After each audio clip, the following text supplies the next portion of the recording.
Fantastic. So thank you, everyone, for coming to today's Women in STEM presentation. I am going to hand it off to the MC and the person. First ever Plainfield Public Schools Women in STEM live stream symposium. With us today is a panel of distinguished women representing key points of view in the world of STEM. Nisreen Kaim. Nisreen is an engineering leader at Google with a strong technical background. She empowers teams to build products focused on user experience, data privacy, and accessibility. She holds a doctorate in computational engineering and a master's degree in computer science and engineering from Mississippi State University.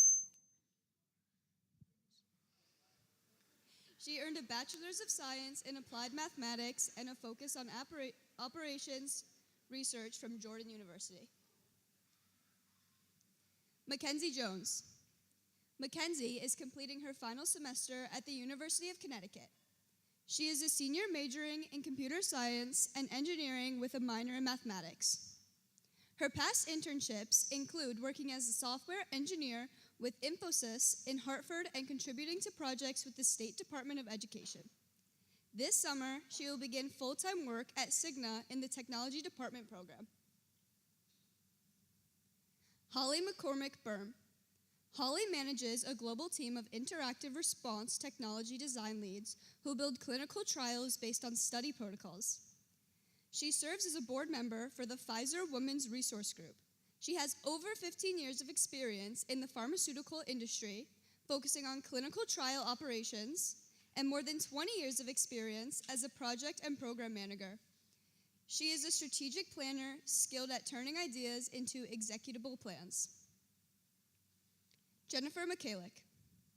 Jennifer is an education. This is her dream job, where she works with teachers and students to innovate with technology and reimagine teaching and learning. She coaches Berman Robotics, including teams that have qualified for the World Championship. She earned her undergraduate degree from Illinois State University and a master's in middle-level education from Walden University. And a master's in educational technology from Fairfield University.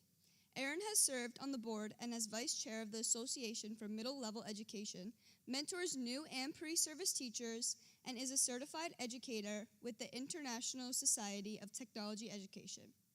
She co-hosts the podcast From Student to Teachers and co-created the website Teach for Teachers. Now, some introductory questions are, can you briefly share your journey into STEM or computer science and what sparked your interest? We'll start with me? Yeah. All right. My journey to STEM, it's been interesting. I've been a curious child, a curious most of my life. Sometimes I just take it a notch back.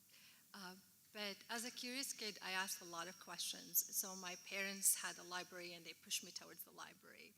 And so I started exploring things in libraries. And one time I was at the university library. I think I was like 12 years old.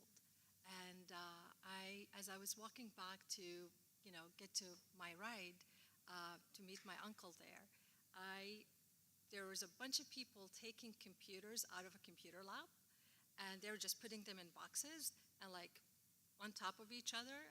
And I looked at one of the guys and said, can I take one of those? It was just like random. It was like a little where to go find more of these. And I found a shop that would give me like a computer shop that I can get more things from, and like slowly started putting pieces together. And I was like taken away with it when there was like a ping pong game on a CD, on like a disc. It was like the 311 and 511. And it's like you put it in and it's like the green screen, it's black and green lines. And that was my start. And from that point, I was just like, can I make more games? Because Atari was just starting. We didn't have all the fancy computer things and 3D graphics that we had today. And I started making computer programs from that point on. And it stuck with me. So that's kind of my story into it. So being curious is something that can take you anywhere in life and bring you to the places that you want to go to. Mackenzie. Yeah.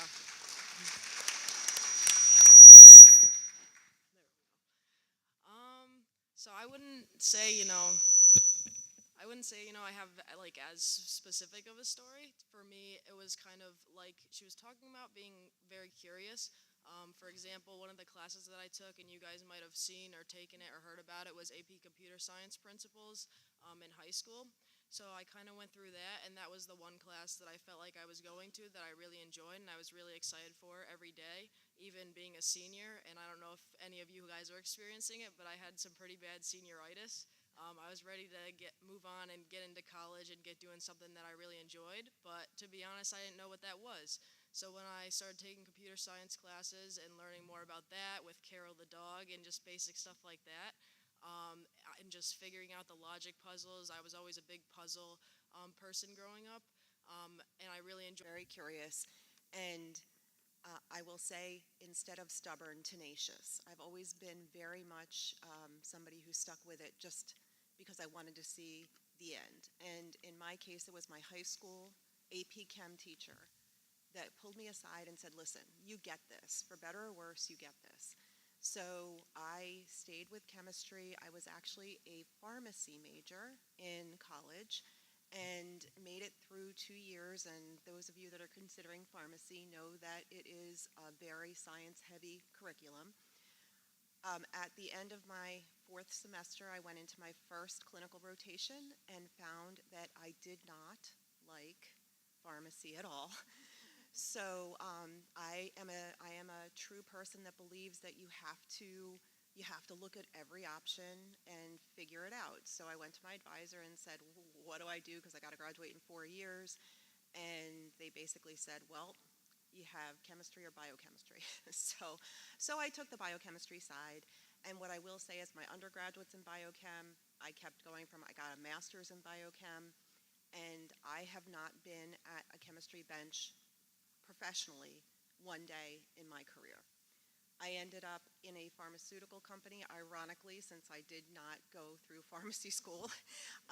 But what I will say is that for me, I am close to the science. I love the arena of clinical trials. I think that that's how we're going to cure the worst diseases, and so I'm here for it, and I'm inspired by it, and I think that's what I will tell all of you, is that find something that lights you up. What makes you inspired, and then whether or not it is part of what you think you want to do when you're here, be willing to evolve. Be willing to go out there, because I can't say that. Just something I did. And my middle school offered, it was required, I shouldn't say offered, it was required as part of the rotation of the Unified Arts program, a computer class. And that was a class that I found interesting, but did nothing more with computer science the rest of my K-12 education. I knew I wanted to major in math, and at the college that I went to, it was required to take Computer Science 1 and 2 to be a math major.